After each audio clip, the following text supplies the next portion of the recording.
ഈ പ്രഗ്നന്റ് ആയ ആളുകൾക്ക് പുരുഷനാണോ സ്ത്രീയാണോ സീറ്റ് കൊടുക്കുക? പുരുഷന്മാരാ.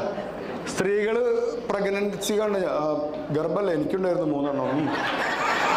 നമുക്ക് മെറ്റീരിയൽ സുഖമുണ്ട്, സ്പിരിച്വൽ സുഖമുണ്ട്. ഉദാഹരണം പറഞ്ഞുതരാം. ഒരു 3 മണിക്കൂറുള്ള യാത്രയാണ്. നമ്മൾ ലിമിറ്റഡ് സ്റ്റോപ്പ് വണ്ടിയിൽ കയറി നിങ്ങൾക്ക് സംഭവിച്ചിട്ടുണ്ടോ ജീവിതത്തിൽ എന്തെങ്കിലും? അതായത് നമ്മൾ കയറുമ്പോൾ നമ്മൾ വിചാരിക്കും സീറ്റ് ഉണ്ടെന്ന്, പക്ഷെ കുറച്ച് കഴിഞ്ഞാൽ മനസ്സിലാവും നമ്മൾ മാത്രമേ ഉണ്ടാവുള്ളൂ നിൽക്കാൻ. അവസാനം നമ്മൾ ഡ്രൈവറെ വരെ നോക്കും സീറ്റിന് വേണ്ടി. അപ്പോൾ ഡ്രൈവർ അങ്ങോട്ട് പോകാൻ കുറേ കഴിഞ്ഞപ്പോൾ നമ്മുടെ തൊട്ട് മുമ്പിലെ സീറ്റിലെ ഒരാൾ അവിടുന്ന് ഇറങ്ങിപ്പോയി. നമ്മൾ ആ സീറ്റിലേക്ക് ഇങ്ങനെ സ്വർഗം കണ്ടപോലെ നോക്കും. എന്നിട്ട് ആ സീറ്റിൽ നമ്മൾ ഇരിക്കും. ഇപ്പോൾ ഒരു സുഖം കിട്ടില്ലേ? ആ സുഖത്തിൻ്റെ പേരാണ് എന്ത്? മെറ്റീരിയൽ. ഒരാൾ ഇറങ്ങിപ്പോയില്ലേ, ആ സ്റ്റോപ്പിൽ നിന്ന് ഒരു സ്ത്രീ ഒരു കുട്ടിയെ എടുത്തിട്ട്